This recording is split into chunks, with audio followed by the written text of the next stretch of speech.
Hello teacher and student, नमस्कार। आप देख रहे हैं हमारा यूट्यूब चैनल स्कूल चले हम। यदि आप चैनल में नए हैं या पहली बार आए हैं तो प्लीज़ चैनल को सब्सक्राइब ज़रूर करिए एवं बेल आइकन को भी प्रेस करिए। और यदि आपने वीडियो नहीं देखे हैं बाकी पाठों के तो इस प्लेलिस्ट पर जाकर देख लीजिए या वीडियोस में जाकर के चेक कर लीजिए, आपको मिल जाएंगे आपके वीडियो। तो आइए हम शुरू करते हैं। आज एडग्रेड अभ्यास पुस्तिका भाषा भारती कक्षा 8वीं, जो कि हमने सत्र 2024-25 से लिए हैं। इसका पाठ 23, महान विभूति दानवीर डॉक्टर सर हरि सिंह गौर। पाठ 22 तक हम आपको पिछले वीडियो में बता चुके हैं। तो आइए शुरू करते हैं पाठ 23 के प्रश्न उत्तर। तो पहला प्रश्न देखते हैं जो कि बहुविकल्पी है। प्रश्न क्रमांक 1 है, सही वर्तनी कौन सी है? तो इसमें आ जाएगा इसका उत्तर सी नंबर का सहर्ष। फिर है प्रश्न क्रमांक 2, जिसके आर पार देखा जा सके वाक्य के लिए एक शब्द होगा। तो इसका बी नंबर का हो जाएगा पारदर्शी। फिर है प्रश्न क्रमांक 3, डॉक्टर हरि सिंह और इनमें से क्या नहीं थे? तो इसका सी हो जाएगा गायक। इसके बाद आते हैं प्रश्न क्रमांक 4 में, डॉक्टर हरि सिंह गौर समर्थक थे। तो इसका उत्तर आ जाएगा सी नंबर का ज्ञान के।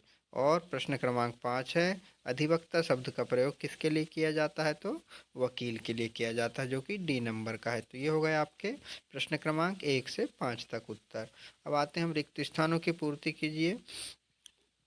यहाँ पर कुछ शब्द दिए हुए हैं, हमको यहीं से रिक्त स्थानों की पूर्ति करना है। प्रश्न क्रमांक 6 है, डॉक्टर हरि सिंह गौर को अंग्रेजी सरकार ने डेडेस की उपाधि प्रदान की। तो इसमें उत्तर हो जाएगा सर की। फिर है प्रश्न क्रमांक 7, दान के क्षेत्र में डॉक्टर गौर सरस्वती लक्ष्मी के समकक्ष थे। फिर आ जाएगा प्रश्न 8, जो कभी न आया हो को अनागत कहते हैं। और 9 नंबर का हो जाएगा, विद्वान महिलाओं को विदुषी कहा जाता है ना। इसके बाद में लालन पालन का समास विग्रह करने पर और शब्द का प्रयोग किया जाएगा, जैसे लालन और पालन। ये हो गए आपके रिक्त स्थानों की पूर्ति। अब आते हैं हम अति लघु उत्तरी प्रश्न में। प्रश्न क्रमांक 11, डॉक्टर हरि सिंह गौर की उन्नति में किसका संघर्ष उल्लेखनीय है? तो इसका उत्तर हो जाएगा डॉक्टर हरि सिंह गौर की उन्नति में उनकी माता श्रीमती लाडली बाई का संघर्ष उल्लेखनीय है। फिर है प्रश्न क्रमांक 12, विधिवेत्ता शब्द का प्रयोग करते हुए एक वाक्य का निर्माण करके लिखिए। इसका उत्तर हो जाएगा डॉक्टर हरि सिंह गौर एक महान विधिवेत्ता थे। प्रश्न क्रमांक 13, डॉक्टर गौर को सर की उपाधि से क्यों विभूषित किया गया था? तो इसका उत्तर हो जाएगा डॉक्टर गौर को सर की उपाधि शिक्षा और समाज सेवा के क्षेत्र में उनके अद्वितीय योगदान के लिए प्रदान की गई थी।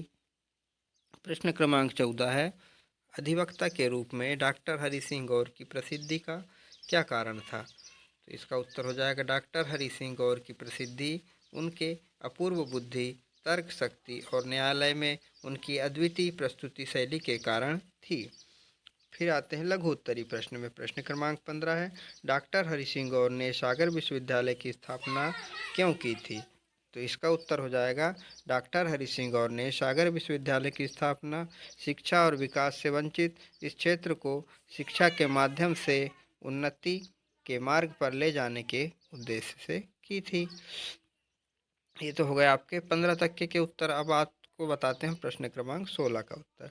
डॉक्टर हरि सिंह गौर अतिरिक्त सहायक आयुक्त के पद से त्यागपत्र न देते तो उनके जीवन पर क्या प्रभाव पड़ता? तो इसका उत्तर हो जाएगा, यदि डॉक्टर हरि सिंह गौर अतिरिक्त सहायक आयुक्त के पद से त्यागपत्र न देते तो वह विधि के क्षेत्र में अपना योगदान नहीं दे पाते और न ही वे एक महान विधिवेत्ता, शिक्षाविद और दानवीर के रूप में प्रतिष्ठित हो पाते। अब आते हैं प्रश्न क्रमांक 17 में। यदि आपने प्रश्न 16 तक उत्तर लिख लिया है और आपको अच्छे लग रहे हैं तो चैनल को प्लीज़ सब्सक्राइब ज़रूर करिए और वीडियो पसंद आता है तो उसे लाइक भी करिए और अपने दोस्तों में भी शेयर करिए। प्रश्न क्रमांक 17 है, महान विभूति दानवीर हरि सिंह गौर जीवनी विधा के इस पाठ में उनके जीवन के किन किन पक्षों को सम्मिलित किया गया है? इसका उत्तर हो जाएगा, इस पाठ में डॉक्टर हरि सिंह गौर के जीवन के विभिन्न पक्षों को सम्मिलित किया गया है, जैसे उनकी शिक्षा, विधि में योगदान, समाज सेवा, साहित्यिक योगदान और दानशीलता। उनके जीवन के संघर्ष और सफलता को भी इसमें उभारा गया है। प्रश्न क्रमांक 18 है, डॉक्टर हरि सिंह गौर द्वारा सागर विश्वविद्यालय की स्थापना का क्या महत्व है? तो इसका उत्तर हो जाएगा, डॉक्टर हरि सिंह गौर द्वारा सागर विश्वविद्यालय की स्थापना का महत्व इस बात में निहित है कि यह मध्य प्रदेश का पहला विश्वविद्यालय है और यह शिक्षा, विज्ञान और विधि के क्षेत्र में प्रमुख केंद्र है। ये हो गया आपके प्रश्न क्रमांक 18 तक के उत्तर। अब आते हैं हम दीर्घ उत्तरी प्रश्न में। प्रश्न क्रमांक 19 है। तो प्रश्न क्रमांक 19 क्या है? डॉक्टर हरि सिंह गौर ने शिक्षा और कानून के क्षेत्र में देश की बहुत सेवाएं की है। इस कथन को उदाहरण सहित विस्तार से स्पष्ट कीजिए। तो इसका उत्तर हो जाएगा, डॉक्टर हरि सिंह गौर ने शिक्षा और कानून में अहम योगदान दिया। उन्होंने सागर विश्वविद्यालय की स्थापना की और इसे अपनी संपत्ति से दान किया। विधि के क्षेत्र में उनकी पुस्तक जैसे law of transfer of property act आज भी महत्वपूर्ण मानी जाती है। ये हो गया प्रश्न क्रमांक 19 का उत्तर। अब आते हैं हम प्रश्न क्रमांक 20 का उत्तर। डॉक्टर हरि सिंह गौर के विद्यार्थी जीवन पर प्रकाश डालिए। तो इसका उत्तर हो जाएगा बच्चों, डॉक्टर हरि सिंह गौर का विद्यार्थी जीवन संघर्षपूर्ण और प्रेरणादायक था। उन्होंने प्रारंभिक शिक्षा सागर में और इंटरमीडिएट की शिक्षा जबलपुर और नागपुर में पूरी की। वे अंग्रेजी और अर्थशास्त्र में ऑनर्स करने वाले पहले छात्र थे। 18 वर्ष की आयु में वे इंग्लैंड गए, जहां उन्होंने कैम्ब्रिज विश्वविद्यालय से एमए और कानून की उपाधि प्राप्त की। उनका यह संघर्षशील विद्यार्थी जीवन उनकी लगन और परिश्रम का प्रमाण है, आगे चलकर उन्हें एक महान विधिवेत्ता और शिक्षाविद के रूप में प्रतिष्ठित किया। तो ये था आपका प्रश्न क्रमांक 1 से लेकर के 20 तक के उत्तर। यदि आपको वीडियो पसंद आया हो, अच्छा लगा हो, तो प्लीज़ चैनल को सब्सक्राइब ज़रूर करिए, वीडियो को लाइक करिए और अपने दोस्तों में भी शेयर करिए। बाय बाय दोस्तों, जय हिंद।